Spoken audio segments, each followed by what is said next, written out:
ရှင်မဘာလို့အခုပြောရပါဘာဖြစ်လို့လဲ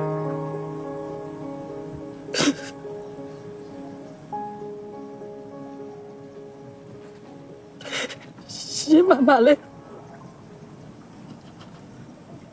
ကောင်းရှိနေပြီဟမ်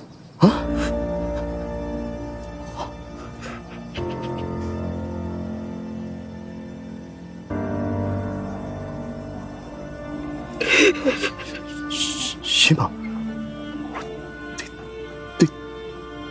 တေးကြောက်လို့ရှင်မလေး ယခုပြသနေသောအစီအစဉ်ကိုပြုံးပြတွေနဲ့ပြန်လည်ကြည့်ရှုနိုင်ပါသည်